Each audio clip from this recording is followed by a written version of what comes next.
ओम नमः शिवाय। दोस्तों, आपका हमारे चैनल पर स्वागत है।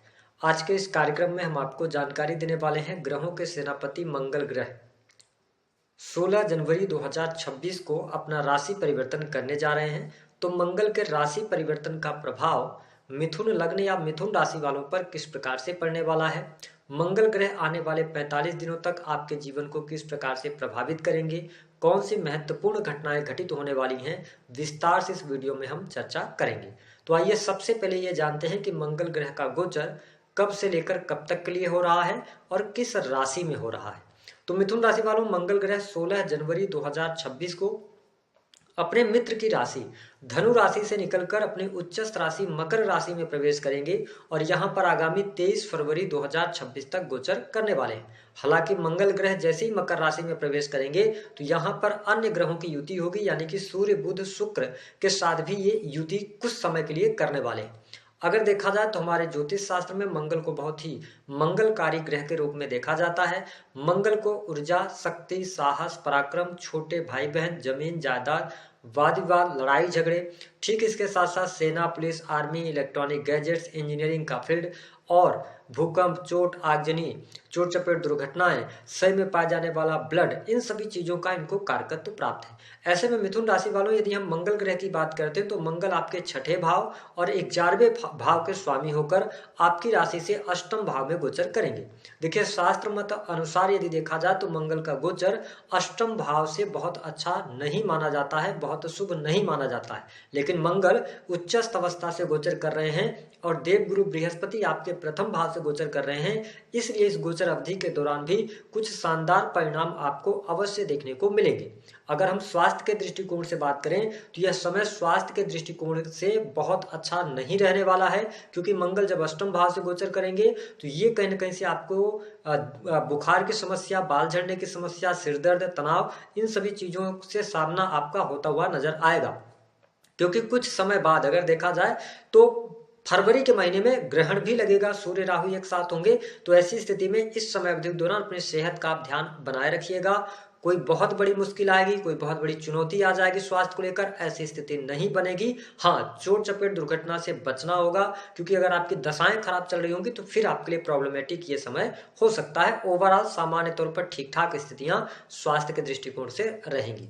यदि हम बात करते हैं कि जो लोग बिजनेस व्यापार कर रहे हैं तो बिजनेस व्यापार कर रहे लोगों के लिए मंगल का यह गोचर सामान्य रहने वाला है। यदि आप किसी ऐसे कार्य क्षेत्र में कार्य कर रहे हैं या मैन्युफैक्चरिंग यूनिट के साथ में जुड़े हैं, माइनिंग से जुड़े हुए कार्य करते हैं, अपनी फैक्ट्री इंडस्ट्री चलाते हैं, तो इन सभी क्षेत्रों में लाभ आपको अच्छा खासा प्राप्त होगा। लेकिन इस समय अवधि में मेहनत भी आपको करनी पड़ेगी। हालांकि जो लोग सर्विसेज दे रहे हैं, क्लाइंट्स को सर्विसेज प्रोवाइड कराते हैं, तो कुछ ऐसी चीजें होंगी कि कुछ आपके ऑर्डर्स वगैरह जो हैं वो ऐन मौके पे आके कैंसिल हो सकते हैं। तो थोड़ा सा यहाँ पर जो लोग बिजनेस व्यापार कर रहे हैं तो उनके लिए थोड़ी सी सावधानी रखने की आवश्यकता है। आप बहुत सारी चीजों का, जैसे मैन्युफैक्चरिंग यूनिट वगैरह का आप काम करते हैं तो बहुत ज्यादा चीजों की मैन्युफैक्चरिंग नहीं करना है। ठीक है, जितना आपके पास ऑर्डर आया है उससे कम ही करें तो ज्यादा बेहतर रहेगा। बाकी अगर देखा जाए तो बिजनेस व्यापार के लिहाज से ठीक ठाक स्थितियों के साथ में आप आगे बढ़ जाएंगे। यदि आप किसी भी प्रकार के बड़े निवेश की तरफ बढ़ना चाहते हैं, कोई बड़ा निवेश करना चाहते हैं, तो निवेश करने से आपको बचने की सलाह ग्रह सितारे दे रहे हैं। ठीक इसके साथ साथ यदि देखा जाए तो नौकरी पेशा जीवन से जुड़े जातकों के लिए अच्छा समय कहा जा सकता है। नौकरी पेशा जीवन में आपको लाभ मिलेगा।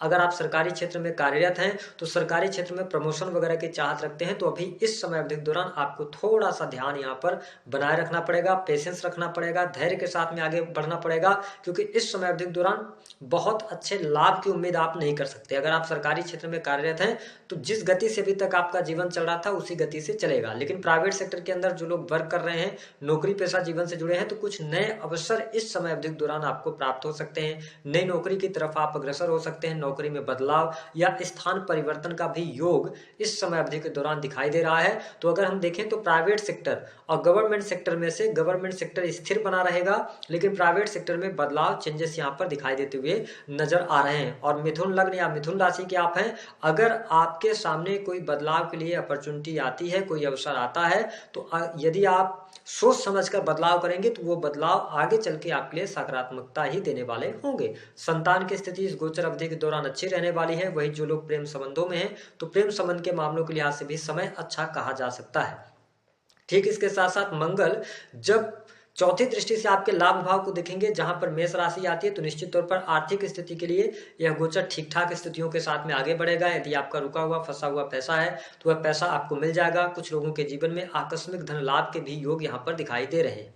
ठीक इसके साथ अगर आप सेल्स, मीडिया, मार्केटिंग से जुड़े हुए हैं, ऑनलाइन का कोई भी कार्य करते हैं, तो इन सभी क्षेत्रों से भी आपको लाभ प्राप्त होगा, यानी कि धन का आगमन लगातार आपके लिए बना हुआ रहेगा। इस समय अवधि के दौरान कुछ अधूरी इच्छा थी वह भी पूर्ण हो सकती है और सडन पूर्ण हो सकती है। ऐसी स्थिति मंगल की जो 7वीं दृष्टि का प्रभाव है, ये सेकंड हाउस पर दृष्टि डाल रहे हैं, तो ऐसी स्थिति में थोड़ा सा आपको अपने वाणी पर नियंत्रण बनाए रखने की आवश्यकता रहेगी, क्योंकि यहाँ पर घर के बुजुर्गों के साथ में या वरिष्ठ लोगों के साथ में, बड़े भाई बहनों के साथ में किसी भी प्रकार के वाद विवाद की स्थिति भी बनती हुई नजर आएगी। अपने खान पान को आपको नियंत्रित बनाए रखना होगा। साथ ही आपका जो संचित धन है, आवेगित होकर जल्दबाजी में कहीं निवेश नहीं कीजिएगा, अन्यथा यहाँ पर चुनौतियां आएंगी।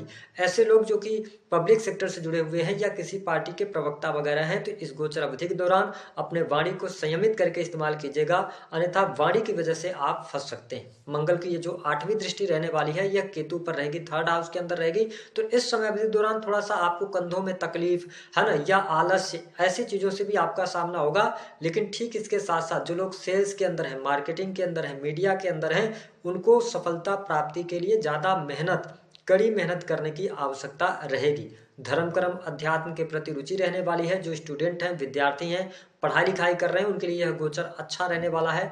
पढ़ाई लिखाई में आपको लाभ मिलेगा, विशेष तौर पर यदि आप रिसर्च के फील्ड की पढ़ाई कर रहे हैं या किसी ऐसे फील्ड की पढ़ाई कर रहे हैं जो कि सेक्रेटिव फील्ड है। ठीक इसके साथ साथ इनकम टैक्स से जुड़े हुए क्षेत्र हो गए या किसी भी प्रकार का रिसर्च, तो इन सभी क्षेत्रों में आप अच्छा प्रदर्शन करने में सफल होते हुए नजर आएंगे। यदि देखा जाए तो जो मिथुन लग्न या मिथुन राशि के जातक या जातिका हैं, इसी समय अवधि के दौरान कुछ लोगों के जीवन में विवाह का भी अवसर आएगा, यानी कि आप वैवाहिक बंधन में इसी समय अवधि के दौरान, भले ही मंगल अष्टम भाव से गोचर कर रहे हो, लेकिन देवगुरु बृहस्पति का आशीर्वाद बना हुआ है, तो ऐसी स्थिति में शादी विवाह वैवाहिक बंधन में बंधने का योग आपके लिए बनेगा।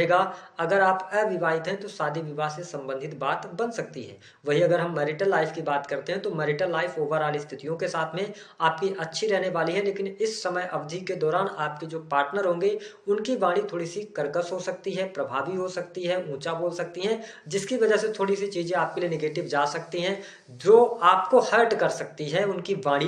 तो इस पर आप थोड़ा सा ध्यान दीजिएगा, तो बाकी चीजें अच्छी रहेंगी। उपाय क्या करेंगे? अष्टम भाव से मंगल का गोचर हो रहा है, तो इस समय अवधि के दौरान जितना ज्यादा आप हनुमान चालीसा का पाठ करेंगे उतना बेहतर रहेगा। लाल मसूर की जो दाल होती है वह आप गरीबों में बांट सकते हैं, इससे भी आपको बेहतर परिणाम अवश्य प्राप्त होंगे। तो दी गई जानकारी